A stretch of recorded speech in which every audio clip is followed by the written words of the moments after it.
Friends, happy new year and welcome back to my channel. मैं हूं आस्था, मैं एक चार्टर्ड अकाउंटेंट हूं और आज ये वीडियो उन लोगों के लिए है जो कि अपने अर्ली 20s में है और they are still trying to figure out what to do with their life, but there is one thing which they can figure out now itself, that is how to plan their finance. It's never too early to start planning your finances because it is always earlier the better. आज आपको पता नहीं है कि आपको आगे जाके क्या चाहिए, आपको पता नहीं है कि आप आगे जाके हायर स्टडीज के लिए जाने वाले हैं या आपको बिजनेस स्टार्ट करने वाले हैं। आपको आगे चल के इन सब चीज़ों के लिए पैसे चाहिए होंगे, तो why not start planning from now itself, why not start investing from now itself.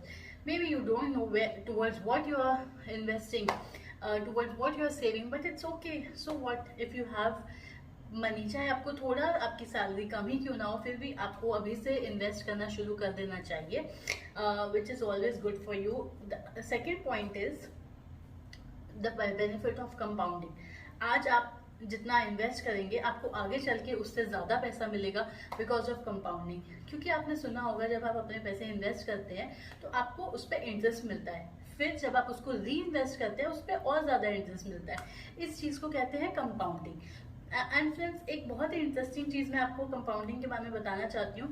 Albert Einstein ने कहा था कि compounding is the 8th wonder of the world. So friends, आप खुद ही देख लीजिए कि कितना इम्पोर्टेंट है और कितना फ़ायदेमंद है ये कंपाउंडिंग। तो इस कंपाउंडिंग का फ़ायदा उठाइए और जल्दी से अपने जो भी आपके पास अवेलेबल फंड्स है, मे बी आपके पास थोड़ा ही होगा तो भी आप उसे किसी ना किसी तरह से इन्वेस्ट करना स्टार्ट कीजिए। बहुत सारे ऑप्शंस हैं, वो ऑप्शंस मैं आपको अपने अगले वीडियो में बताऊंगी। ये वीडियो इसलिए है कि आपको पता होना चाहिए कि आपके फाइनेंशियल प्लानिंग कितनी ज़रूरी है।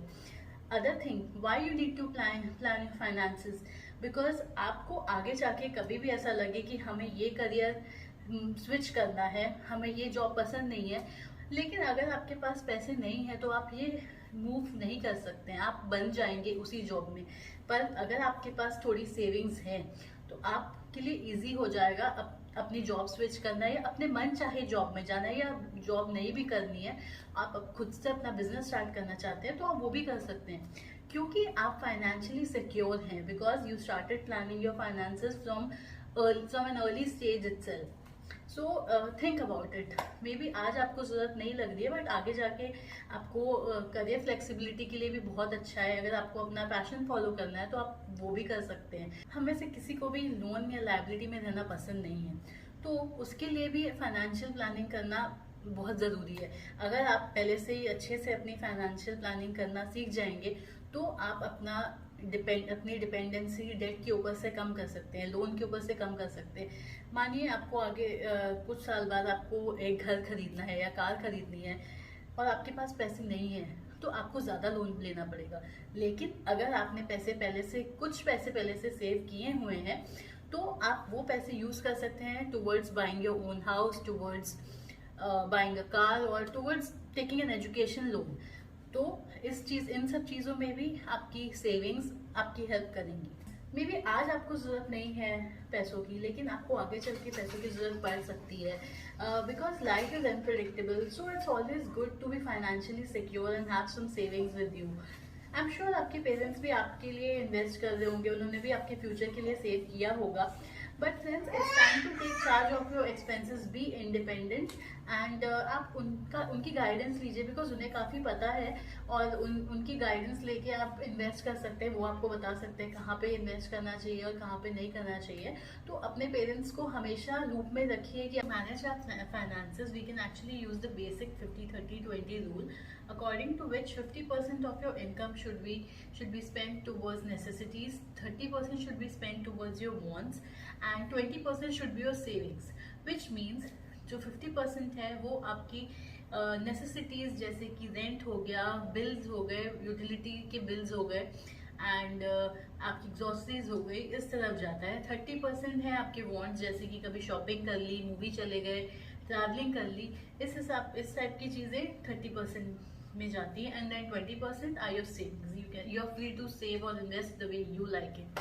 This 50-30-20 rule is a good starting point for you all to track your expenses, to monitor your expenses, to set a budget. and this rule will keep on changing depending upon the priorities in your life. As and when your priorities change, this rule might change depending upon the specific situations you face and the specific expenses you come across. Early age पे आप जितनी अच्छी habits establish कर लेंगे, आगे जाके आपको उतना ही हेल्पफुल होगा. तो अगर आप अभी से एक फाइनेंशियल डिसिप्लिन अपनी लाइफ में बना लेते हैं तो आगे जाके आपके लिए उतना ही अच्छा हो जाएगा. This is the end of the video, and I hope this video was helpful to you, and I hope you will start taking your finances seriously from now, and you will start planning your finances wisely so that you can benefit from this in the long run. I know it was a very basic video, but I'm sure you guys would have taken some points from this, और आप लोग इससे कुछ ना कुछ सीख कर आगे बढ़ेंगे.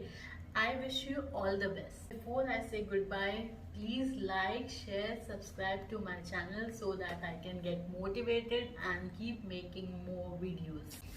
Bye for now.